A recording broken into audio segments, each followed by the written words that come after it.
আবৃত্তি করছি কবি সুকুমার রায়ের লেখা গল্প বলা। এক যে রাজা। থাম না দাদা, রাজা নয় সে রাজ পেয়াদা। তার যে মাতুল, মাতুল কিসে সবাই জানে সে তার পিসে। তার ছিল এক ছাগল ছানা, ছাগলের কি গজায় ডানা।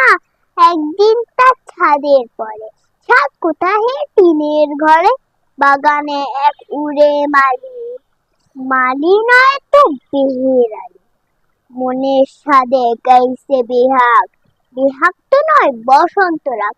থৌ না বাবু ঘেঁচাঘেঁচি, আচ্ছা বল চুপ করেছি। এমন সময় বিছনা ছেড়ে হঠাৎ মামা আসলো তেরে। ধরলো সে তার ঝুঁটির গোড়া, কোথায় জুটি টাক যে ভরা।